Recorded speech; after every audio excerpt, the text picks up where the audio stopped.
반갑습니다. 조교입니다. 오늘은 지금 박영수 전 특검이 지금 영장 실질 심사를 받고 있는데 구속이냐, 구속을 빠져나오느냐 그 결판이 날 것 같습니다. 그런데 이 사법고시 이거 대단한 것 같아요. 대단한 것 같아. 사법고시 친 사람들은 이 증거인멸 일반 우리 서민들이 생각하기에는 증거인멸 같은데 이거 뭐 막해. 박영수 이 특검 이거도 보니까네 핸드폰 부사쁘고 잘기잘기 망치로 부사가지고 찝내 버렸더라고. 송영길이도 뭐 핸드폰 바꿔갖고 이성만이 이거는 돈봉투 이성만 이거는 뭐야? 이성만인가?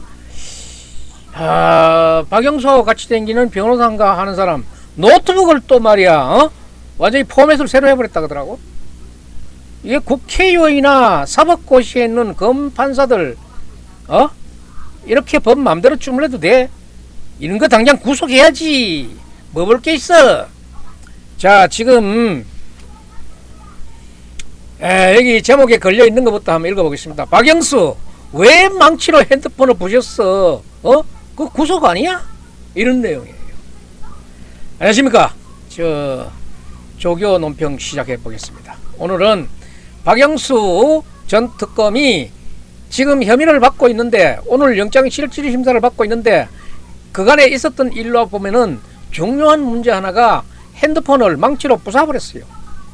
이거 뭐 이렇게 무식해도 이게 뭐 사법고시 되는가? 이거 참 사법고시 된 사람들 이거 법 마음대로 생각해.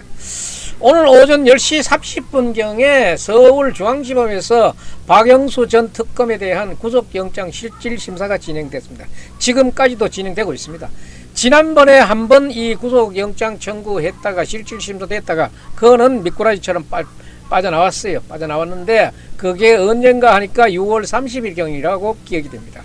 그때 기각 사유가 어땠는가 하면은 직무의 해당성 여부가 있는가, 금품을 실제 수수했는 그런 게 있는가, 또 금품 제공 약속의 성립 여부에 관해서 사실적이고 법률적인 다툼의 여지가 있다. 이 법제의들은 이렇게 뭐 아주 유식하게 고고하게 이런 법률 용어로 사실적, 법률적 다툼의 소지가 있다 이렇게 얘기해요. 그래가지고 뭐 빼줬는데 그걸로 빼줬으면 다행인데 고에서부터 보강수사가 있었는 한 달이 지난 오늘에서야 다시 2차 구속영장에 대한 실질심사가 지금 벌어지고 있어요. 똥이 저글저글 끊겠지. 따라서 지금 단계에서 구속하는 것은 방어권을 지나치게 제한할 수 있다 이런 내용으로 해가지고 구속 사유를 기각 사유를 냈어요. 참 진짜 희말이 없는 서민들은 100번 들어갔을 텐데 이것도 빠져나왔어. 그리고 나서 한 달 동안 검찰이 보강수사를 해왔는데 7월 말에 두 번째 구속영장을 청구해서 오늘 실질심사를 보고 있습니다. 검찰은 구속영장 발부에 자신이 있다고 얘기하는데 이것도 가봐야 알아요. 옛날에 김학의 사건 있지요. 뭐 그 난장판 치게 나와도 어느 놈이 안 까본 건지 어느 놈이 쑥 까본 건지 모르겠는데 그거는 어떤 일이 바른 일인지도 모르겠어. 지금 이래도 박영수 특검이 지금 실질심사를 받고 있지만 또 빠져나올 수 있을 가능성도 또 완전히 배제시킬 수는 없어요. 그런데 또 이게 의문에 사고 있는 거는 윤석열 대통령하고의 특수한 관계에 있다 하는 그런 얘기들을 많이 하고 있잖아요. 어떤 그을로 인해 가지고 빠져나온다. 그러면은 빠져나오게 되면은 윤석열 대통령이 되는 부담이고, 형님 나 대통령 좀 하게 그냥 좀 들어가. 들어가라고. 근데 돈 액수가 많아가지고 뒤가면은 그렇게 쉽게 나올 그런 게 될란지 모르겠어요. 이번에는 증거를 아주 탄탄하게 보강했다고 검찰이 얘기하고 있어요. 반드시 구속영장이 발부될 것이다 하는 게 지금 검찰이 하고 있는 그런 각오들인데 좌우간 이 박영수 특검을 교도소 구치소에 무사히 입실시키기 전까지는 믿을 수가 없다 하는 얘기예요. 지금부터 그 박영수 전 특검에 대해서 1차 구속영장 때와는 다른 그런 모습들, 또 스모킹 건이 있는가 없는가 이 부분을 한번 훑어보겠습니다. 검찰이 보강수사 과정에서 바로 이겁니다. 스모킹 건이 있느냐 없느냐. 이게 뭔가 하면은 2015년도 9월쯤에 작성된 박영수 이 전 특검하고 김만배 간의 약정서가 있어요. 종이로 쓰는 그런 약정서가 있는데 5억 원을 박영수가 김만배에게 빌려준다. 그런 약정서인데 이게 뭐냐 하면은 박영수가 그 당시에 우리은행 이사의 의장을 했었어요. 그래서 김만배 일당이 주도하는 성남의뜰이라는 이 건소시험에 최대 주주로 참여해서 간판 역할을 하려다가 우리은행 내부 지침 때문에 그게 못하게 됐어요. 무산이 돼버렸다 이 말이야. 그래서 작전을 변경해가지고 만약에 성남의뜰이 그 사업에 수주가 하게 되면은 자금 조달을 어떻게 할 것인지 뭐 이런저런 얘기해서 그래서 우리은행이 이 프로젝트 파이낸싱 PF라고 하죠. 대출 여신 의향서를 작성해 가지고 제출을 해줬습니다. 그래서 성남의뜰이 바로 그 자금 조달 능력에서 만점을 받아 가지고 우선사업 협상자로 선정이 됩니다. 지금 이런 것들이 지금 문제가 돼 나오고 있는 거예요. 그런데 우선 사업 협상 대상자로 선정이 되면은 그걸 계속할 의지가 있느냐 없느냐 하는 것을 확인하기 위해서 그 5억 원이라는 돈을 예치하라는 거예요. 그 5억 원이라는 돈이 바로 박영수가 김만배에게 빌려줬다 하는 이런 얘기예요. 이 약정서가 2015년도에 9월경에 작성됐다 하는 겁니다. 실제 돈을 불러준 것은 그보다 5개월 전인 2015년 4월경이라고 합니다. 그때 4월경에 김만배가 박영수로부터 화천대유 무상 유상증자 대금 등으로 이게 5억 원을 빌려준 거예요. 이런 취지의 내용인데 이런 취지의 내용을 그 약정서를 보면은 김만배 씨가 5억 원에 대한 이자와 원금을 3년 뒤 한꺼번에 갚는다. 그 문구가 나와 있다고 합니다. 이런 것들이 이제 증거가 되는 거예요. 특히 검찰이 그 부분을 굉장히 중점적으로 현미경처럼 아주 조밀하게 관찰을 하고 있는데 이 뭐냐 하면은 박영수 전 특검이 원할 경우에는 상호 협의를 거쳐 가지고 김만배에게 줄여준 5억 원을 그거를 원금하고 이자를 현금으로 받는 것이 아니라 화천대유 주식으로도 받을 수 있다. 이런 조항이 여기에 포함되어 있다는 거예요. 그러니까 5억 원을 빌려주고 화천대유 주식을 담보로 잡아가지고 그러면은 주식 배당금이 형태로 해가지고 50억 원, 이게 50억 클럽이 아니겠습니까? 그러니까 5억 원을 빌려주고 거기에서 사실상 화천대유 주식을 담보로 잡아가지고 담보를 잡고 있는 동안에 배당금이 떨어지게 되면은 50억도 가능해진다. 참 이게 돈 버는 데는 귀신들이야.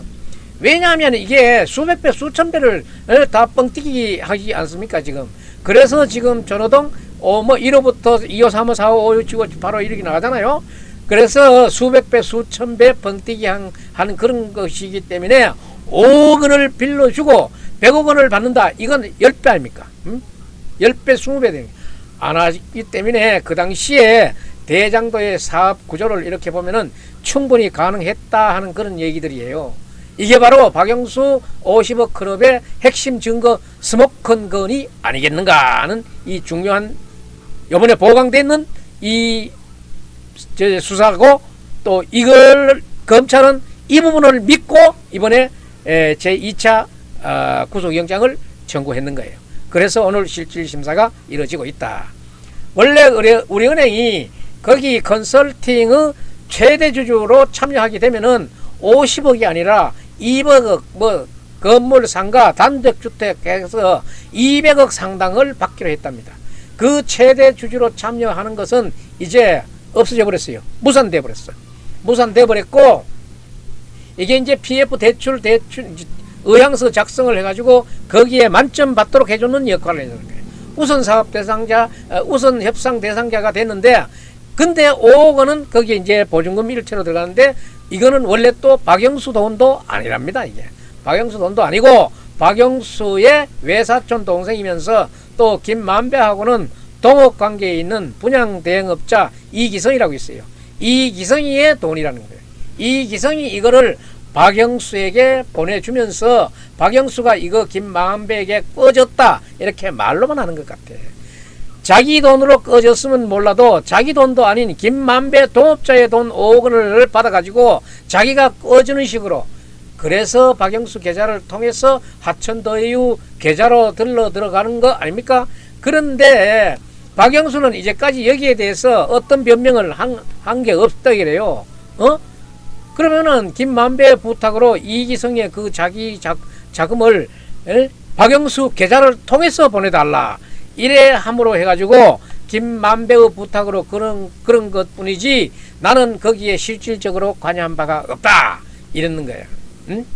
그러니까 김만배 진술을 하고 박영수 진술하고는 완전히 다른 거예요. 그게 이제 이번에 사단이 나는 거야. 왜냐하면은 초기에 그 5억 원이 그 굉장히 중요한 자금이기 때문에 박영수가 이 대장정 사업에 어느 정도 자기 통장으로 빠져나가도록 하라 그런 거는, 박영수도 이 대장동 사업에 재정적인 기여를 했다 하는 흔적을 하나 남기려고 했던 게 지금은 구속에 빌미가 되는 것도 된다 이 말이야. 그런 외관을 만들어주기 위해서 박영수가 자기 통장을 통해서 이렇게 구워주는 형식으로 이렇게 했었다 하는 거예요.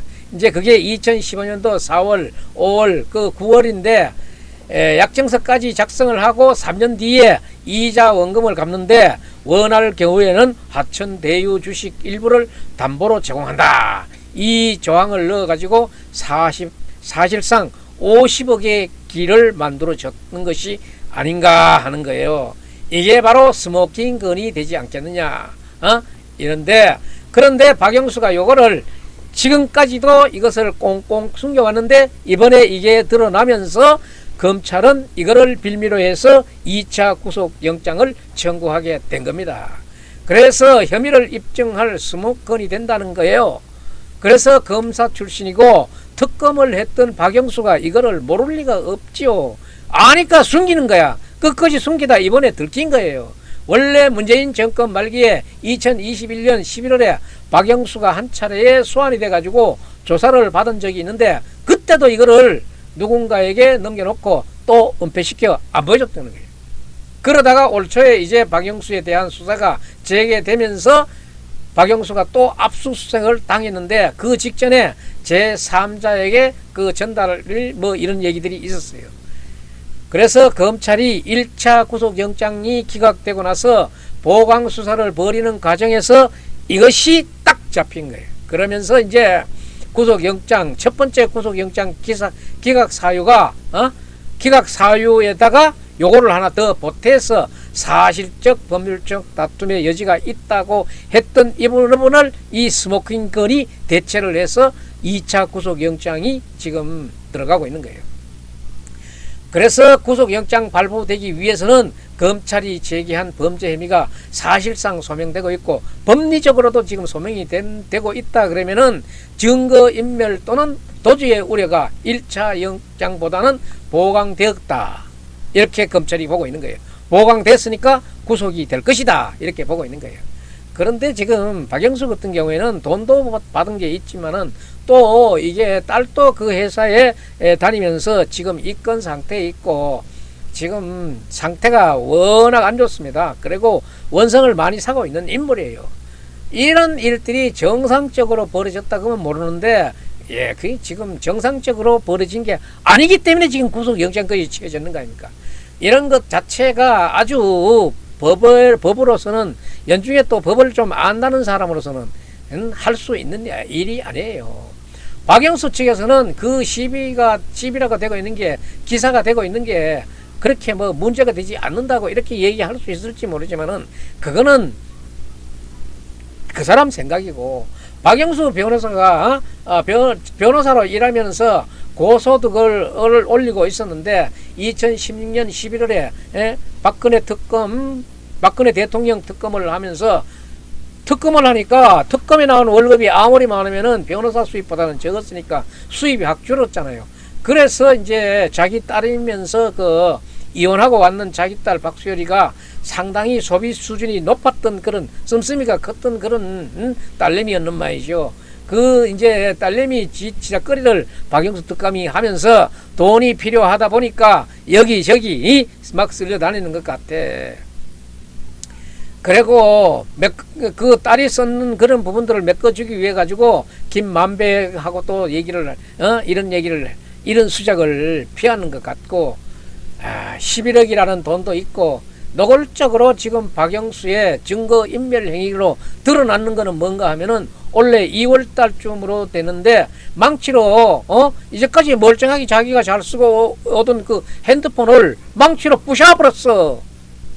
아니 3억 고시는 사람이 이게 증거인멸에 중요한 단서가 된다는 거 몰라서 그랬겠습니까?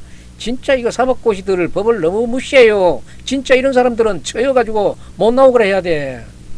3억 고시 검사 판사 출신들 이렇게 법 너무 무시하면 되나? 이걸 그래가지고 이거를 폐기해버리고 망치로 자기 자신의 휴대폰을 부셔가지고 폐기를 해버렸어요. 이게 원래 2월 중순경이니까 모르겠지. 그리고 공범으로 지금 추정받고 있는 양재식 전 특검 보는 지금 남욱등으로부터 받던 이게 3억 원이 있어요. 박영수가 대한변협 회장 선거 출마하면서 선거 자금이 필요해서 3억을 현금을 받게 되는데 그게 지금 수사가 재개될 수 있다 해가지고 이 물건을 취하해야 된다 해가지고 아까 이성만이 아니고 박영수 비석격으로 다니고 있는 양재식 변호사네. 이 양재식 변호사도 자기가 멀쩡하게 쓰고 있던 저거를